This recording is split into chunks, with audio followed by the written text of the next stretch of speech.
నమస్కారం. ఘంటారావానికి స్వాగతం. ముందుగా ప్రధాన అంశాలు.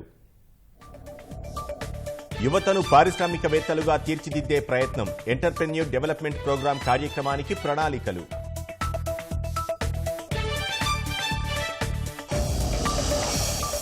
పరవాడ ఫార్మా సంస్థ ప్రమాదంలో 3కు చేరిన మృతులు. ఆసుపత్రిలో చికిత్స పొందుతూ కెమిస్ట్ సూర్యనారాయణ మృతి.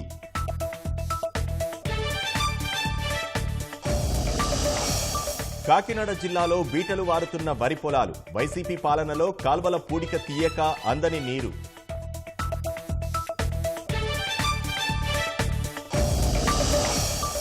దేశవ్యాప్తంగా కృష్ణాష్టమి వేడుకలు. శ్రీకృష్ణ నామస్మరణతో హోరెత్తుతున్న ఆలయాలు.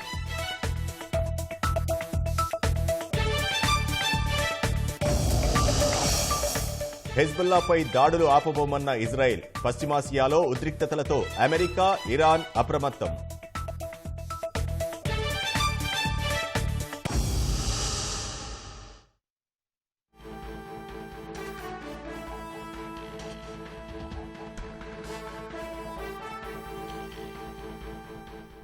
అనకాపల్లి జిల్లా పరవాడ సిరర్జిన్ ప్రమాదంలో మృతుల సంఖ్య 3కు చేరింది.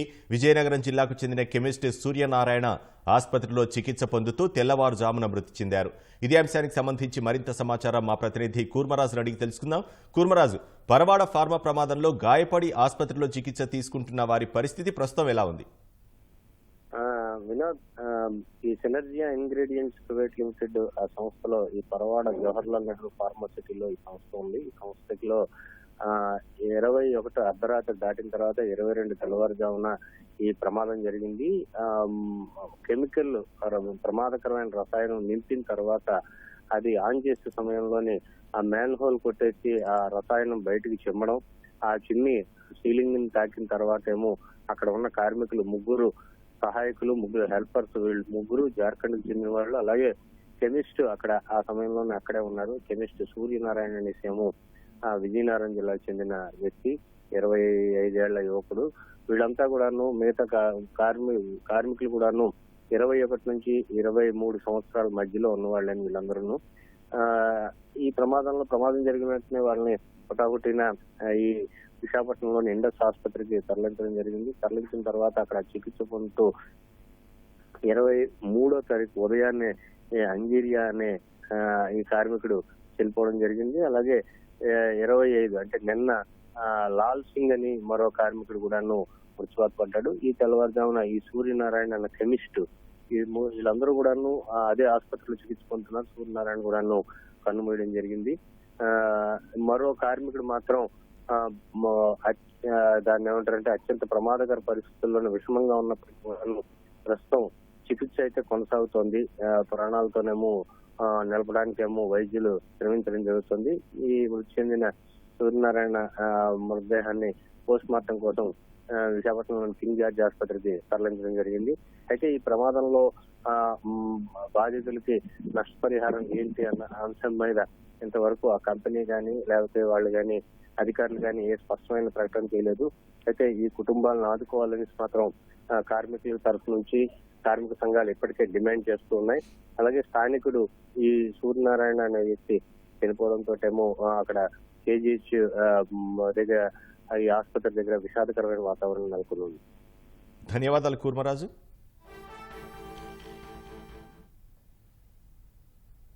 పారిశ్రామికవేత్తలుగా ఎదగాలని ఉన్న చేయూత కరవై ముందడుగు వేయలేని వివిధ వర్గాలకు చెందిన యువతకు బాసటగా నిలవాలని రాష్ట్ర ప్రభుత్వం భావిస్తోంది. ఎంటర్‌ప్రెన్యూర్ డెవలప్మెంట్ ప్రోగ్రాం ఈడీపీ అనే కొత్త కార్యక్రమాన్ని తీసుకొచ్చేందుకు ప్రణాళికలు సిద్ధం చేస్తోంది. బీసీ, ఆర్థికంగా వెనుకబడిన తరగతులు, కాపు యువతను ఔత్సాహిక పారిశ్రామికవేత్తలుగా తీర్చిదిద్దేందుకు కూటమి ప్రభుత్వం ప్రణాళికలు సిద్ధం చేస్తోంది. ఇందుకోసం హైదరాబాద్లోని జాతీయ సూక్ష్మ, చిన్న, మధ్యతరహా పరిశ్రమల సంస్థతో ఒప్పందం కుదుర్చుకోనుంది. అమలుకు సంబంధించి ఇప్పటికే ఆ సంస్థతో ఆయా శాఖల అధికారులు చర్చలు ప్రారంభించారు. పరిశ్రమల సిలబస్ కు అనుగుణంగా 4 లేదా 6 వారాలు శిక్షణ అందించనున్నారు. ఒక్కో అభ్యర్థిపై అయ్యే ఖర్చును కేంద్ర, రాష్ట్ర ప్రభుత్వాల నిధుల నుంచి భరించనున్నారు.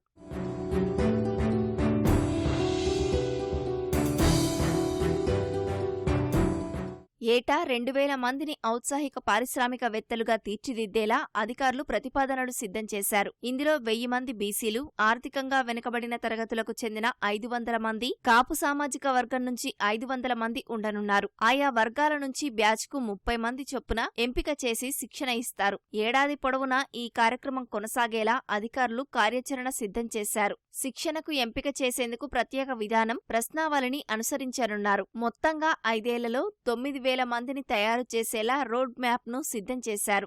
ఎన్ఐఎం, ఎస్ఎంఈలో తర్ఫీదు తర్వాత వారి ఆసక్తికి అనుగుణంగా పరిశ్రమల ఏర్పాటుకు రాష్ట్ర ప్రభుత్వం సహకారం అందించనుంది. శిక్షణ పూర్తి చేసుకున్న వారు తమ ఆలోచనలను సదరు సంస్థతో నిరంతరం పంచుకునే అవకాశమూ ఉంది. వైసీపీ ప్రభుత్వ హయాంలో ఇసుక, ఖనిజ, గనుల దోపిడీకి వెన్నుదన్నుగా నిలిచినట్లు ఫిర్యాదులు ఎదుర్కొంటున్న గనుల శాఖ పూర్వ ఎండీ విజి వెంకటరెడ్డిపై విచారణకు అవినీతి నిరోధక శాఖ ప్రభుత్వ అనుమతి తీసుకుంది. ఏ ప్రభుత్వ ఉద్యోగినైనా విచారణ జరపాలంటే అవినీతి నిరోధక చట్టంలోని సెక్షన్ 17A ప్రకారం ముందస్తు అనుమతి తీసుకోవాలి. ఈ మేరకు ఏసీబీ అధికారులు ఈ సెక్షన్ కింద ప్రభుత్వ ప్రధాన కార్యదర్శి నుంచి అనుమతి పొందారు. గత ప్రభుత్వ హయాంలో ఇసుక తవ్వకాలు, విక్రయాలు, టెండర్లు, ఒప్పందాలు ఇలా అన్ని దశల్లోనూ వెంకటరెడ్డి అక్రమాలకు పాల్పడ్డారన్న ఆరోపణలున్నాయి. నాటి ప్రభుత్వ పెద్దల ఆదేశాలకు అనుగుణంగా ప్రైవేట్ సంస్థలకు అనుచిత లబ్ధి చేకూర్చి ప్రభుత్వ ఖజానాకు భారీగా నష్టం కలిగించారన్న ఫిర్యాదులున్నాయి. ఈ నేపథ్యంలో ఈ నెల 1న ఆయన్ను సస్పెండ్ చేసిన రాష్ట్ర ప్రభుత్వం ఆ అక్రమాలపై ఏసీబీ విచారణకు ఆదేశించింది. ఏసీబీ ఇప్పటికే పలు కీలక ఆధారాలను సేకరించింది. నివేదిక ఆధారంగా తదుపరి చర్యలు చేపట్టనున్నారు. వెంకటరెడ్డి గత 2 నెలలుగా పరారీలోనే ఉన్నారు. గంటకు 2, రోజుకు 58 మంది, నెలకు 1700, ఏడాదికి సగటున 20,000 పైనే. ఈ గణాంకాలు రాష్ట్రంలో పెరిగిన జనాభా సంఖ్య అనుకుంటే పొరపాటే. గత 5 ఏళ్లలో వైకాపా ప్రభుత్వ నిర్లక్ష్యంతో రహదారులపై ప్రమాదాల కారణంగా రోడ్డున పడిన వారి సంఖ్య ఇది. లక్షలాది మంది క్షతగాత్రులయ్యారు. గజానికో గుంత, అడుగుకో గొయ్యితో అదుపు తప్పిన వాహనాలకు లెక్కే లేదు. అతివేగాన్ని అదుపు చేయలేక, సూచికల బోర్డులు లేక, చిన్నపాటి మరమ్మతులకు నోచుకోక రోడ్డు ప్రమాదాలు నిత్యకృత్యమయ్యాయి. ఈ పరిస్థితులను మార్చే సంకల్పాన్ని కూటమి ప్రభుత్వం తీసుకుంది. భద్రతకు పెద్దపీట వేస్తూ ప్రయాణికుల ప్రాణాలకు భరోసా కల్పించే ప్రయత్నాలు ప్రారంభించింది. గత కొన్నేళ్లుగా తరచూ ఒకే ప్రాంతంలో పలు ఘోర ప్రమాదాలు జరిగాయి. అలాంటి 47 ప్రధాన బ్లాక్ స్పాట్లను గుర్తించిన అధికారులు వీటి నివారణకు తక్షణమే 2.87 కోట్ల నిధులు ఇవ్వాలని అడిగినా వైకాపా ప్రభుత్వం ఇవ్వలేదు. కనీసం రోడ్లపై వేసే రంగులకు నిధులు విదల్చని దుస్థితి. నిధులు, అధికారాలు లేక రోడ్ సేఫ్టీ కౌన్సిళ్లు నిర్వీర్యమయ్యాయి. ప్రమాదం జరగని, ప్రాణాలు పోని రోజంటూ లేదు. దారులు రోజూ నెత్తురోడుతున్నా అడ్డుకట్ట వేయడంలో గత ప్రభుత్వం ఘోరంగా విఫలమైంది. నివారణపై కనీస శ్రద్ధ చూపలేదు. వాహనదారులకు భద్రత, భరోసా కల్పించే విధిని విస్మరించారు. ప్రభుత్వం నుంచి నిధులు రాక, పనులు పూర్తి కాక రోడ్లు ప్రమాదాలకు నిలయాలయ్యాయి. దీంతో ఇప్పటికీ రోడ్లపై రక్తపాతం కొనసాగుతూనే ఉంది. కూటమి ప్రభుత్వం రహదారి ప్రమాదాల నివారణపై దృష్టి పెట్టింది. సీఎం చంద్రబాబు రోడ్ సేఫ్టీ కౌన్సిళ్ల బలోపేతానికి నిర్ణయించారు. తరచూ ప్రమాదాలు జరిగే ప్రదేశాల్ని గుర్తించి భద్రతా చర్యలు చేపట్టారని ఆదేశించారు. తనిఖీలు, జరిమానాల ద్వారా వచ్చే సొమ్ములో 30% రోడ్ సేఫ్టీ కౌన్సిల్కు నిధిగా కేటాయించాలన్న నిబంధనలు ఉన్నా జగన్ సర్కార్ పట్టించుకోలేదన్నారు. అందుకే ఏటా కనీసం 100 కోట్ల రూపాయలు రోడ్ సేఫ్టీ కౌన్సిల్కు జమ చెయ్యాలని తొలి విడతగా 40 కోట్ల నిధులు విడుదల చేస్తున్నట్లు సీఎం తెలిపారు. దీంతో రోడ్ సేఫ్టీ కౌన్సిల్ ద్వారా త్వరలోనే బ్లాక్ స్పాట్ల నిర్మూలన కార్యక్రమాన్ని చేపట్టనున్నారు. రోడ్లపై అతివేగంగా వస్తున్న వాహనాల్ని గుర్తించేందుకు స్పీడ్ గన్లు, బ్రీత్ ఎనలైజర్లు, డాష్ బోర్డు కెమెరాలు, ట్యాబ్స్ కొనుగోలు కోసం 10.69 కోట్లు ఇవ్వాలని ప్రతిపాదనలు పంపగా గత ప్రభుత్వం మూలన పడేసింది. వీటికి కూటమి ప్రభుత్వం నిధులు కేటాయించింది. మన దగ్గర 14,000 కెమెరాస్ ఉన్నాయండి. ఏదైనా స్టేట్లో ఈ పరిస్థితి లేదు, ఇంకా మనం పైకి పెంచుకోవచ్చు. ఇప్పుడు ఆ స్పీడ్ గన్ పెట్టుకొని వెహికల్ టెక్నాలజీ పాత అయింది. కెమెరా ఉంటుంది, మీరు వెళ్ళిపోండి, but I will record your speed. తర్వాత దానికి నేను చలాన్ జనరేట్ చేసేస్తాను ఆటోమేటిక్గా. So that is the new technique. ఓఆర్ఆర్లో మీరు హైదరాబాద్ ఓఆర్ఆర్లో మీరు తిరిగితే ఆటోమేటిక్గా మీకు స్పీడ్ గన్స్ కనపడదు, కెమెరాస్ కనపడతాయి. All these technological interventions, better maintenance of vehicles, better training of drivers, reduction in speed, the benefit is number 1, road safety increases and system overall improves. And of course CM Garu has also told that everything should be based on technology. రహదారులపై వేగంగా వస్తున్న వాహనాల్ని గుర్తించి వారికి జరిమానాలు విధించడం సహా తగిన చర్యలు తీసుకునేందుకు నిధులు అవసరమని, వాటిని ఇవ్వాలని కోరినా గత ప్రభుత్వం పట్టించుకోలేదు. సీఎం చంద్రబాబు వీటన్నింటికీ తక్షణం నిధులు కేటాయింపులు జరిపి కొనుగోలు చెయ్యాలని ఆర్థిక శాఖ అధికారుల్ని ఆదేశించారు. రోడ్ సేఫ్టీ ఆడిట్, ఏటీఎస్ నిర్వహణ కోసం కన్సల్టెన్సీకి 45 లక్షలు ఇవ్వాల్సి ఉండగా వైకాపా ప్రభుత్వం ఇవ్వలేదు. దీన్ని వెంటనే మంజూరు చెయ్యాలని సీఎం ఆదేశించారు. ఎన్ఫోర్స్మెంట్లో కొన్ని ప్రాబ్లమ్స్ ఉన్నాయి. ఎన్ఫోర్స్మెంట్ మనం చేస్తున్నాము. ట్రాన్స్పోర్ట్ డిపార్ట్మెంట్కి కొన్ని సార్లు చెడ్డ పేరు కూడా ఉంది. అది ఎన్ఫోర్స్మెంట్ వల్ల ఉంది. బికాజ్ ఎన్ఫోర్స్మెంట్లో we go and meet and then we tell that person and ఆ ప్రాసెస్లో కొంచెం కొన్ని ప్రాబ్లమ్స్ వస్తున్నాయి. సో ఈ ఎన్ఫోర్స్మెంట్ కూడా టెక్నాలజీ బేస్డ్ చేస్తే ఫాస్టాగ్ ఉంది. ఫాస్టాగ్లో తెలుస్తూ ఉంది you are entering this, you are not entering this particular toll plaza. So likewise మనకు ఎన్ఫోర్స్మెంట్లో ఏముంది, బయట నుంచి ఏమైనా వెహికల్స్ మన దగ్గర వచ్చినాయా, వస్తే అది పే చేశారా లేదా, అవన్నీ కొంచెం టెక్నాలజీ బేసిస్ చేసేస్తే ఇవన్నీ ప్రాబ్లమ్స్ పోతుంది. సో అందుకు దానికి కూడా మనం స్టడీ చేస్తున్నాము. Enforcement should be based on technology and not by individual officers అని ఒక ఐడియా ఉంది. అది ట్రై చేస్తున్నాం. రోడ్లపై గుంతలు పూడ్చే కార్యక్రమం ఆర్ఎండ్బి అధికారుల పర్యవేక్షణలో ప్రస్తుతం వేగంగా జరుగుతోంది. పీపీపీ మోడ్లో రహదారుల అభివృద్ధికి కార్యాచరణ సిద్ధం చేస్తున్నారు. ఎన్టీఆర్ జిల్లాలో గిరిజన తండాలను కిడ్నీ వ్యాధి అతలాకుతలం చేస్తోంది. 5 ఏళ్లలో వైసీపీ సర్కార్ నిర్లక్ష్యం తండావాసులకు శాపంలా మారింది. స్వచ్ఛమైన కృష్ణా జలాల తరలింపు ప్రాజెక్టు జాప్యం కారణంగా కిడ్నీ వ్యాధితో తండాల్లో మరణాలు పెరిగాయి. ఇటీవల వామపక్షాల ఆందోళనలతో సమస్య పరిష్కారంపై దృష్టి సారించిన కూటమి ప్రభుత్వం త్వరితగతిన ప్రాజెక్టు పనులను పూర్తి చేయాలని జిల్లా కలెక్టర్ను ఆదేశించింది.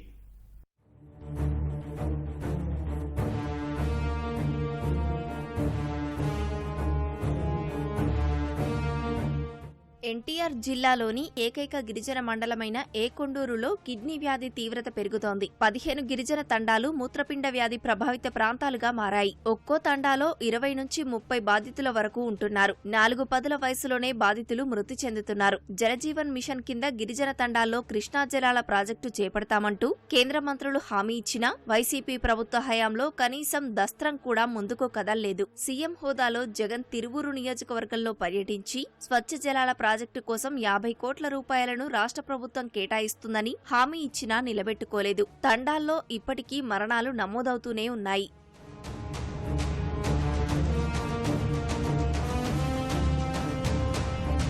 కిడ్నీ వ్యాధితో పెద్ద సంఖ్యలో బాధితులు మృత్యువాత పడుతున్నారని ఇటీవల వామపక్ష నేతలు ఆందోళన బాటపట్టారు. మండలంలో ఇప్పటికీ 2000 మంది కిడ్నీ వ్యాధితో బాధపడుతున్నారని, 110 మందికి పైగా డయాలసిస్ చేయించుకుంటున్నారని సిపిఎం నేతలు అన్నారు. తిరువూరు నియోజకవర్గంలోని ఏకొండూరు, గంపలగూడెం మండలాల్లో సమస్య తీవ్రంగా ఉందన్నారు. కిడ్నీ సమస్యను చర్చించడానికి తక్షణమే అఖిలపక్ష సమావేశం అయ్యండి. ఒక నిపుణుల బృందాన్ని ఈ ఏకొండూరు మండలాన్ని పంపించి కారణాలేంటో నిర్ధారించండి. అంతేకాదు ఈ రోజున మేము డిమాండ్ చేస్తా ఉన్నాం, తక్షణం మంచినీళ్ళు ఇవ్వండి. డయాలసిస్ పేషెంట్లకి 20,000 రూపాయల పెన్షన్ ఇవ్వాలి. కిడ్నీ వ్యాధితో బాధపడుతున్న వాళ్ళకి మందులు ఇవ్వండి. ఈ తిరువూరు నియోజకవర్గంలో సూపర్ స్పెషాలిటీ కిడ్నీ ఆసుపత్రి ఏర్పాటు చేయండి. కృష్ణా నది పక్కనే ఉన్న ఎన్టీఆర్ జిల్లాకి కృష్ణా జలాలు అందకపోవటం ద్వారా ఫ్లోరైడ్ వాటర్ మూలంగా అక్కడ ప్రజలు అనారోగ్యానికి గురై ప్రధానంగా ఏంటంటే ఈ కిడ్నీ బారిన పడి ఇవాళ విజయవాడలో ఉన్న హాస్పిటల్ అన్నింటిలోనూ ప్రధానంగా కిడ్నీ బాధితులు ఉన్నారంటే గంపలగూడెం, ఏకొండూరు మండలాల ప్రజలే ఉన్నారు. ఈ కిడ్నీ బాధితులు తగ్గాలి అని అంటే కృష్ణా జలాలని పంపిణీ చేయటం ద్వారా వాళ్ళకి మంచినీరు అందించడం ద్వారా ప్రజల్ని కాపాడాలని, అలాగే రాష్ట్ర ప్రభుత్వాన్ని, కృష్ణా జిల్లా కలెక్టర్ గారిని, వివిధ అధికారులని మేము విజ్ఞప్తి చేస్తున్నాం.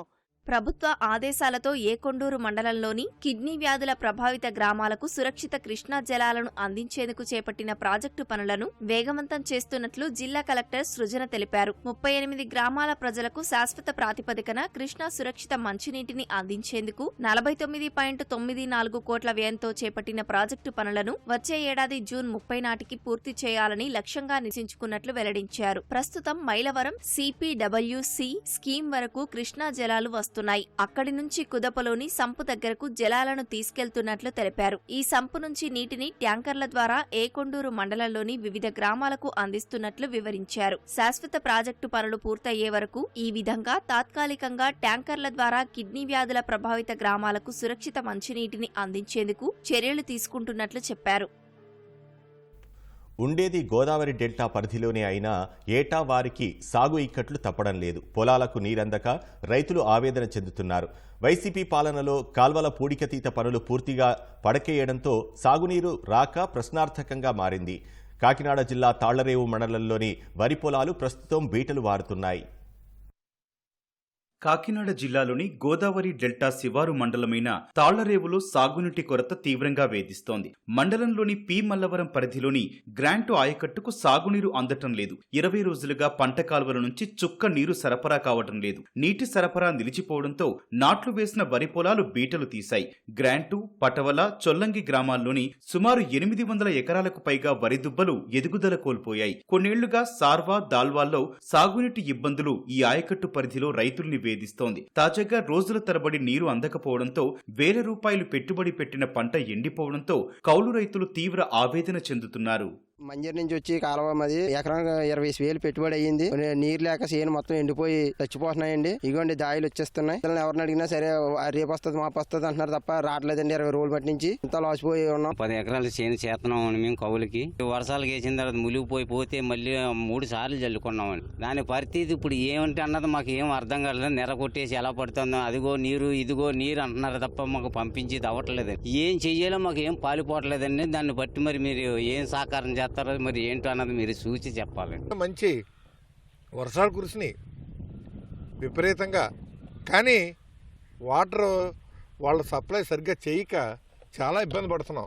అధికారులు సరిగ్గా మెయింటెనెన్స్ చేయక, అధికారులు మెయింటైన్ చేస్తే మనకి ఇబ్బంది ఉండదు. వైసీపీ ప్రభుత్వ పాలనలో అధికారులు వచ్చి పొలాల్ని పరిశీలించి వెళ్లడం తప్ప పంటకు పుష్కలంగా నీరు అందించలేదు. గ్రాంటు ఆయకట్టు పరిధిలో పంట కాలువలు పూర్తిగా పూడికతో నిండిపోయాయి. పూడికతీత పనులు శాశ్వతంగా చేపట్టలేదు. ఏటా తూతూ మంత్రంగా పూడిక తీయడంతో నీరు పొలాలకు చేరడం లేదు. ధవళేశ్వరంలో ఉన్నటువంటి ఆనకట్ట ఏదైతే ఉన్నదో ఆ ఆనకట్ట దగ్గర పూడిక తీయకపోవడం, నీరు నిల్వ ఉండట్లేదు, రిజర్వ్ చేసుకోవడానికి ఎక్కువ ఉండట్లేదు.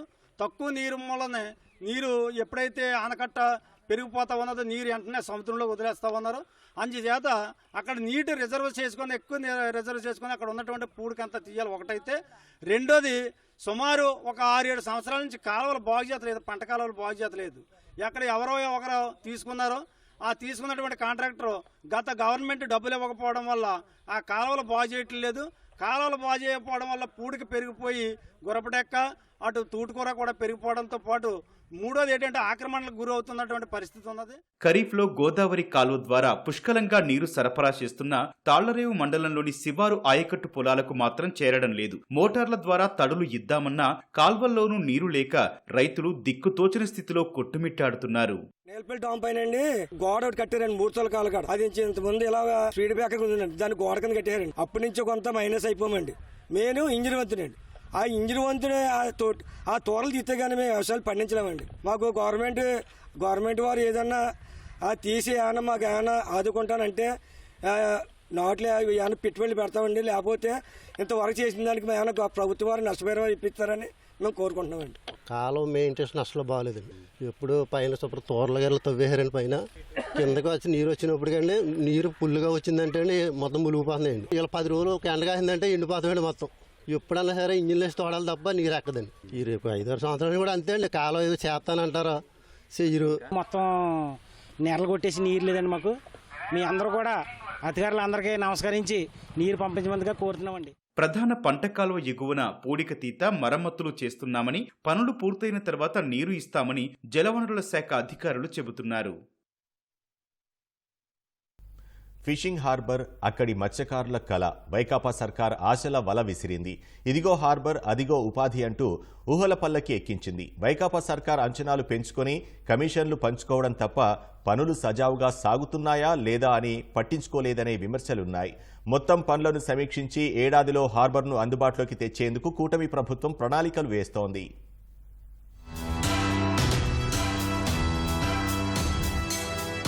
రాళ్ల కుప్పలు,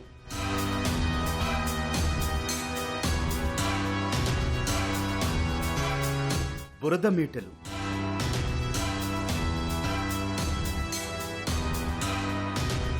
గాల్లో వేలాడుతున్న ఇనుప చువ్వలు.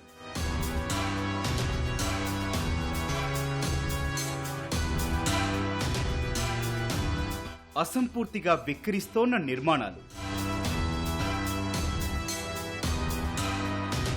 ఇది కృష్ణా జిల్లా గిలకల దిండిలో ఫిషింగ్ హార్బర్ పేరుతో వైకాపా సర్కారు వెరగబెట్టిన పనులు.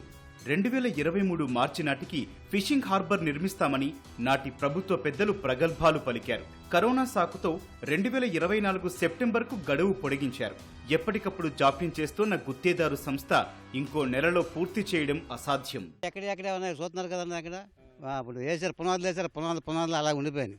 ఇంకా లెగటం గేయటం మొత్తం స్కీమ్ ఆగిపోయిందండి. ఫిషింగ్ హార్బర్ ప్రాంతంలో మొత్తం 14 లక్షల మెట్రిక్ టన్నుల మట్టి తొలగించాల్సి ఉంది. వేటకు వెళ్లి వచ్చే బోట్లను ఇరువైపులా నిలిపేందుకు వీలుగా 764 మీటర్లు జెట్టి నిర్మించాలి. తిరిగి ఈ ప్రాంతంలో మట్టి పూడికి పడకుండా చేపట్టిన బ్రేక్ వాటర్ పనులు కూడా 100% పూర్తి కాలేదు. చేపల గోదాములు, tuna fishing auction hall, ice plant, loading, packing పాయింట్లు ఏర్పాటు చేయాల్సి ఉంది. బ్రేక్ వాటర్ వద్ద మత్స్యకారులు దారి తప్పిపోకుండా లైట్ హౌస్ తరహాలో అడ్వాన్స్ నావిగేషన్ సౌకర్యం కల్పించాల్సి ఉంది. పెద్ద పెద్ద షిప్పులు వాళ్ళు వస్తాయని కాకినాడ నుంచి పైనుంచి మెడ్రాస్ నుంచి అటు నుంచి వస్తాయని బాగా పల్లం తవ్వుతామని ఇప్పుడు 3 సంవత్సరాలు అవుతుంది మొదలు పెట్టింది.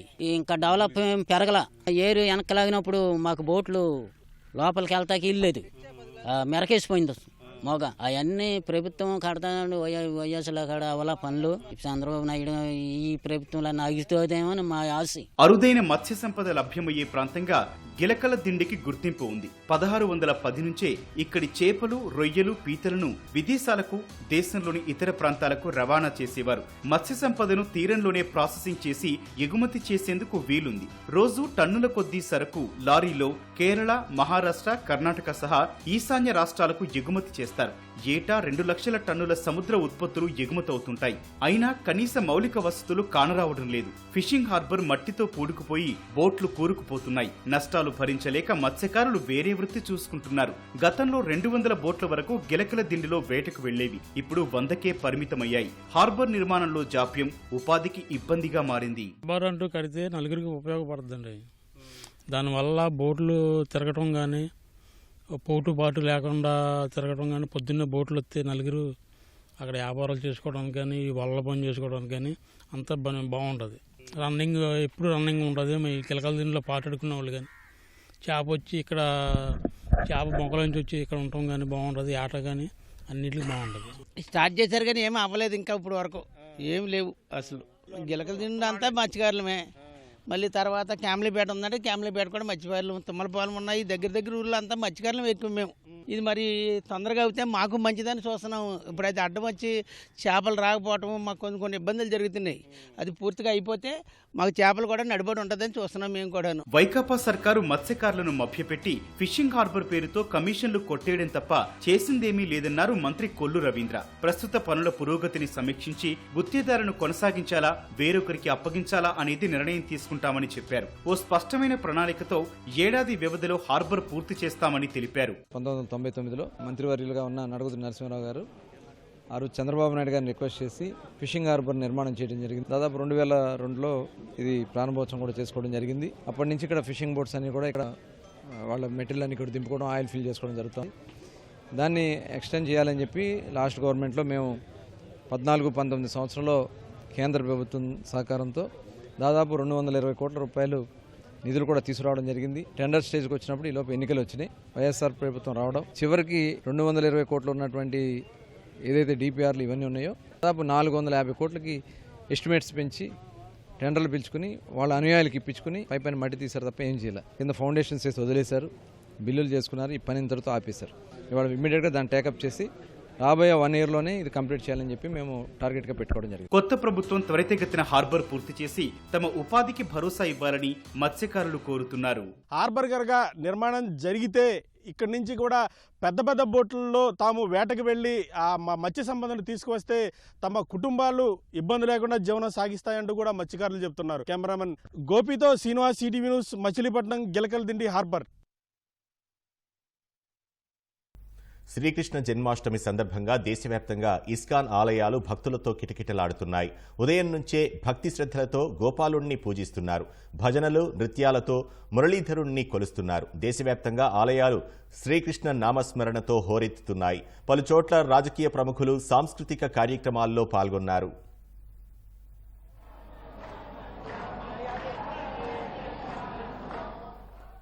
జన్మాష్టమి సందర్భంగా ఉత్తరప్రదేశ్ మథురలో శ్రీకృష్ణ జన్మస్థాన్ ఆలయంలో వేడుకలు ఘనంగా జరుగుతున్నాయి. ఉదయం నుంచే పెద్ద ఎత్తున ఆలయానికి పోటెత్తిన భక్తులు గిరిధరుణ్ణి తమ ఆటపాటలతో కొలుస్తున్నారు.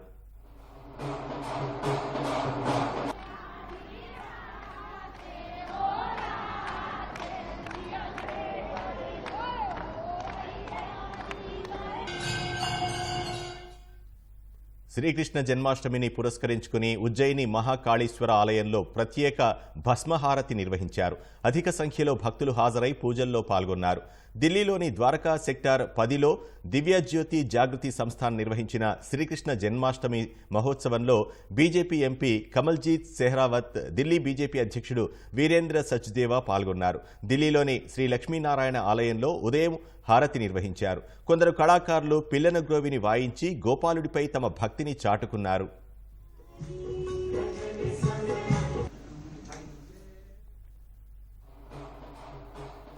మధ్యప్రదేశ్లోని పన్నాలో సాంస్కృతిక శాఖ ఆధ్వర్యంలో జరిగిన జన్మాష్టమి వేడుకల్లో ఆ రాష్ట్ర సీఎం మోహన్ యాదవ్ పాల్గొన్నారు. కళాకారులతో కలిసి పాటలు పాడారు. జుగల్ కిషోర్జీ ఆలయం రంగురంగుల కాంతులతో మెరిసిపోయింది. హిమాచల్ ప్రదేశ్లోని మనాలిలో ఇస్కాన్ నిర్వహించిన కృష్ణ జన్మాష్టమి వేడుకలకు హాజరయ్యేందుకు భారీ సంఖ్యలో భక్తులు గుమిగూడారు.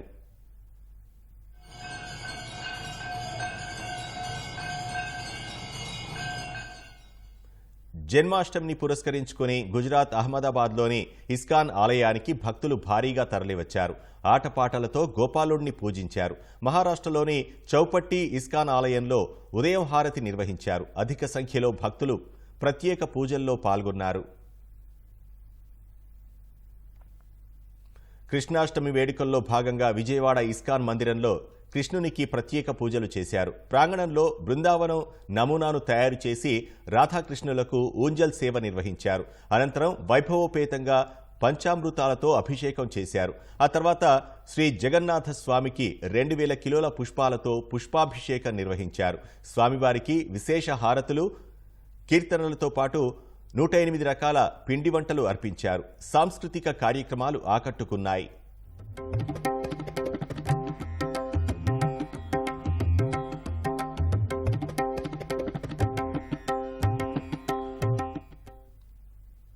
శ్రీకృష్ణ జన్మాష్టమిని పురస్కరించుకుని ఒడిశాలోని పూరీ తీరంలో ప్రముఖ సైకత కళాకారుడు సుదర్శన్ పట్నాయక్ ఆకట్టుకునే కళాకృతిని రూపొందించారు. ఇసుకతో చిన్ని కృష్ణుని చిత్రాన్ని గీసిన ఆయన ఆ పక్కనే వెన్నతో నిండిన కుండల్ని రూపొందించారు. చెడు నశించాలి అనే సందేశాన్ని కళాకృతి కింద పేర్కొన్నారు. కుడివైపు కృష్ణ జన్మాష్టమి శుభాకాంక్షలు తెలిపారు. ఈ సైకత శిల్పం చూపర్లను కట్టిపడేస్తోంది.